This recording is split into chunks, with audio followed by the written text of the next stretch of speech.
Bem para se referenciar a diálogo, ou seja, a uma fala direta de um personagem, tá? De alguns textos é utilizado, mas na sua redação você não vai utilizar. Olha só, abro e fecho uma citação, ratifico o autor lido, eu sou a confirmação, a aspa que dá sentido. Olha só, a aspa você pode usar no seu texto de redação. Porque se você colocar aí algo que algum teórico falou, ou alguma citação que é direta, né? Olha, citação ratifica o autor lido, eu sou a confirmação, a aspa que dá sentido. Então, se você, a aspa, ela vai dá não só o sentido, mas o crédito à sua redação. Se você citar alguma coisa que não é sua e souber relacionar isso que está sendo citado ao tema. Sou parada obrigatória do imaginário e do real. Começo, meio e fim da história. Eu sou o ponto final. Então, o ponto final ele vem no começo, porque na sua introdução, ele vem no meio, porque os seus parágrafos de desenvolvimento vão ter que parar, e é o ponto final que vai utilizar isso. E o fim da história também, porque você vai ter que finalizar a sua redação com um ponto parágrafo. Então, não esqueçam dessas pontuações aqui, o que é importante para a sua redação a vírgula, o ponto seguida e o ponto parágrafo, tudo bem? Esses outros você não vai utilizar, você só vai utilizar o ponto final bem aqui, o ponto seguida e a vírgula. Esses outros eu te falei para você ter uma maior compreensão do que é pontuação em português. Mas eu quero que você se atente para esses três, tudo bem? Que são esses três que você vai usar na sua redação. Bom, aqui eu tenho um contraponto, né, uma relação entre o ponto seguido e o ponto parágrafo. Ponto seguida, que é o que a gente vai focar. Utiliza-se para marcar uma pausa longa dentro de um texto, mas indica uma continuação dentro do mesmo com o tema que está sendo tratado, tá vendo? Ou seja, ele pode marcar uma pausa longa dentro de um texto, mas ele indica uma continuação dentro do mesmo tema que está sendo tratado, ou seja, os seus argumentos, né? Ao marcar esse tipo de ponto, o discurso continua seu ritmo, continua se falando do mesmo tema, mas deve ser determinado o período de escrita por ser longo demais. A menina come, exemplo, né? A menina come.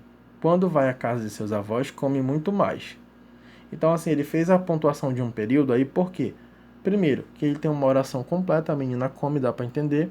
Aí aqui, ó, quando vai à casa de seus avós, come muito mais. Aí utilizou o verbo de novo. Então, é outro período aqui, né? E para especificar que é quando ela vai à casa dos seus avós, que ela come mais ainda. Então, assim, o ponto ele foi utilizado aqui para quê? Para colocar um outro argumento, porque o primeiro argumento já foi o que a menina come. Agora ele especificou. Então ele vai o ponto ele vai te falar justamente isso. Olha só o seu tópico frasal. Tópico frasal, você vai começar, falou a menina come, e aqui ele vai argumentar, ó. Só faltou para ficar mais da redação, porque isso aqui não é uma redação. Mas se fosse na sua redação, você tem que colocar um conectivo aqui, ó. Tá bom? Para conectar o tópico frasal ao seu próximo argumento. Então, gente, olha só, é muito parecido tudo com a redação.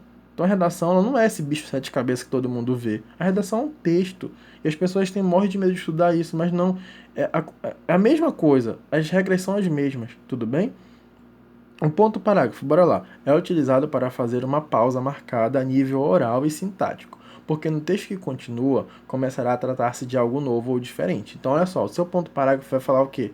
Vai marcar a tua introdução, teu desenvolvimento 2 e a tua conclusão. E ele é bem claro contigo aqui, ó, uma pausa marcada a nível oral e sintático, porque no texto que continua começará a tratar de algo novo. Então, o teu primeiro parágrafo vai tratar sobre o quê? A introdução. Vou falar sobre a apresentação, vai falar sobre a problemática e a tua tese. Teu texto, teu parágrafo 2 vai ter o desenvolvimento agora, teu tópico frasal número 1, teus primeiros argumentos, né? E o segundo também já vai ser outra coisa, vai ser uma outra abordagem de argumentação, mas do mesmo tema. E o teu 3 vai ser a tua conclusão, vai ser outra coisa, vai ser outro conteúdo. Tu tá entendendo por que, que o ponto parágrafo ele é necessário e por que você é obrigado a colocar no mínimo 4 parágrafos no seu texto dissertativo, na sua redação? É por esse motivo, tudo bem? O texto continua com um assunto novo. Às vezes, o assunto continua sendo o mesmo. No caso da redação, ele vai ter que continuar sendo o mesmo, tá, pessoal? Assim, o tema, né? O assunto não precisa. O assunto vai ser não. Por exemplo, aqui você vai falar sobre uma coisa, lá no segundo vai falar sobre um outro desenvolvimento, no terceiro outros argumentos. O tema em geral, a temática tem que ser a mesma.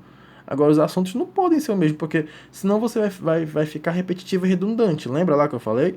Que se a pessoa falou na introdução que o Open Bank ele gera comodidade para os clientes devido a compartilhamento de dados, por que ele vai ficar falando para mim isso em todos os parágrafos? Não pode, olha só, o texto continua com um assunto novo. Então, ponto, se você colocou ponto parágrafo, é porque tu vai falar sobre outra coisa. Aí, se você fosse continuar falando sobre isso, você tem que colocar o ponto seguida, para especificar melhor e colocar mais argumentos. Você consegue perceber a diferença agora? O que é o ponto seguida? Porque ele está dizendo o ponto que vai seguir.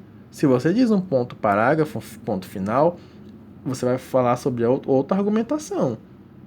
Então, se fosse ponto seguida, você ia acoplar outros argumentos dentro daquela mesma, tá bom? Olha só, exemplo, os meninos não estudam. No colégio, não há meios para tirar fotocópias. Olha só, então aqui ele deu um ponto parágrafo. Por quê? Porque aqui ele vai falar sobre outra coisa. O tema ainda é escola, ainda é estudar. Mas ele vai falar agora sobre a questão de infraestrutura aqui, ó. No colégio não há meios para tirar fotocópias. Então aqui ele fala sobre infraestrutura e aqui ele fala sobre conscientização de estudo. Então olha só como é o mesmo tema, mas ele mudou. Você consegue perceber? Agora, se ele fosse continuar falando que na escola não existe, falando sobre o não estudar dos alunos, ele ia colocar um ponto seguido e ia falar, ia exemplificar, ia argumentar se os meninos não estudam. Então é isso que você vai fazer na sua redação. Quando você vai continuar argumentando sobre aquele mesmo tópico, você vai voltar a ponto seguida. E 3 pontos seguidos em cada parágrafo. E já no seu...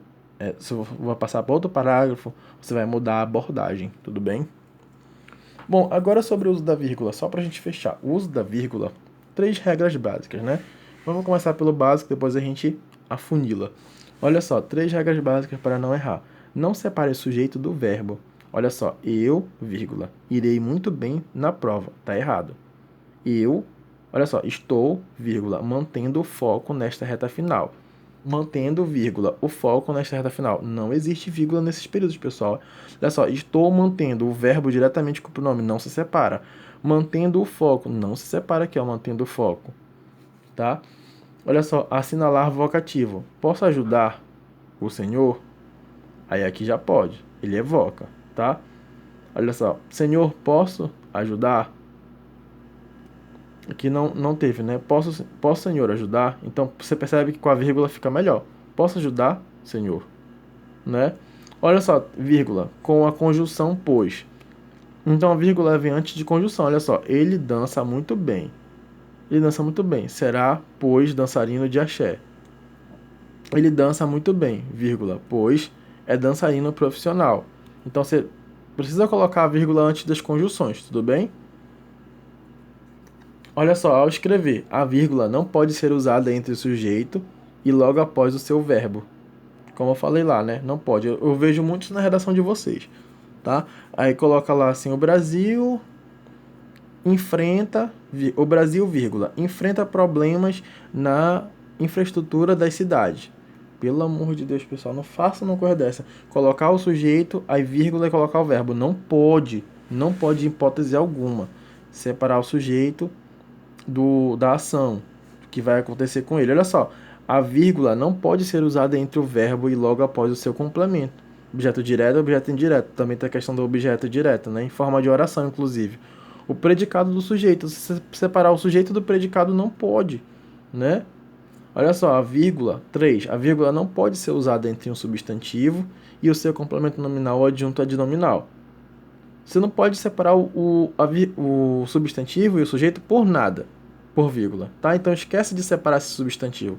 A não ser que você esteja enumerando. Por exemplo, assim, utilizar meios de aprimorar a limpeza nas casas.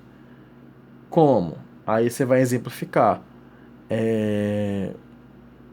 Um exemplo, né? Você pode colocar lá lavagem, vírgula, secagem, vírgula.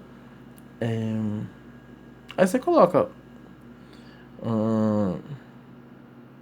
catação, você coloca vários processos para limpeza, né, e tudo mais. Como se fosse nesse sentido, de você enumerar e colocar vírgula de várias coisas, tá? Mas aí você pode aplicar no seu tema. Isso sim, você pode separar substantivos na questão de enumeração, de exemplos ou algo do tipo. Mas separar o substantivo da vírgula do seu complemento, ou do seu predicado, ou do sujeito do predicado, substantivo do complemento nominal e do adjunto adnominal não pode.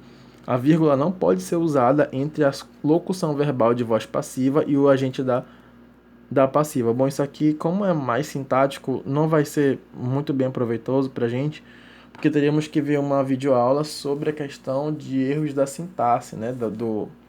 Questão de norma padrão e os principais desvios da norma padrão na sintaxe, que seria os períodos truncados, que seria uma outra série, acho que para lá sim eu poderia abordar essa questão.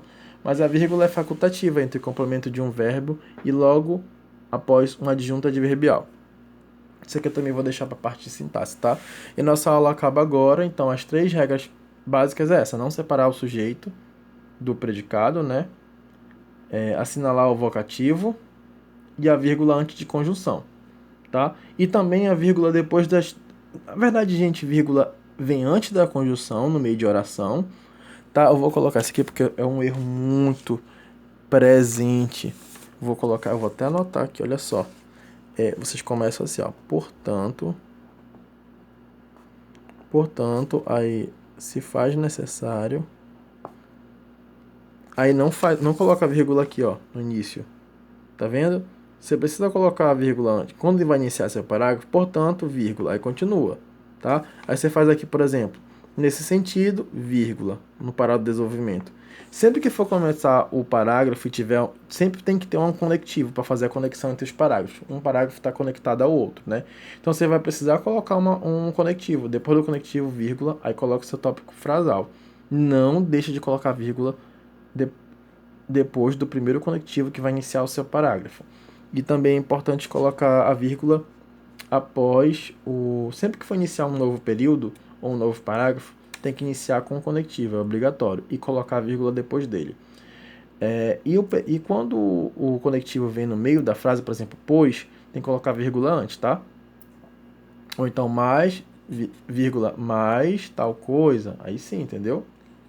Porém, né, vírgula, porém, tal coisa, tal coisa, tal coisa. Vírgula, no entanto, tá? Então, por favor, colocar a vírgula antes das conjunções, assinalar o vocativo, mas não se aplica à redação, e não separar o sujeito do objeto direto e nem do predicado, tudo bem? Então é isso, pessoal, nossa aula termina aqui, tá? Eu acho que vocês foram orientados em tudo, não tem mais o que falar. Quer dizer, de ter tem, né? Mas nós precisamos encerrar e aí você está todo orientado. Eu espero que vocês tenham uma boa... vocês se dão bem na prova do Banco do Brasil e a Escola Sensato está muito feliz por terminar essa primeira etapa, né? E a gente pretende fazer um trabalho tão bonito quanto esse com as próximas turmas. Muito obrigado.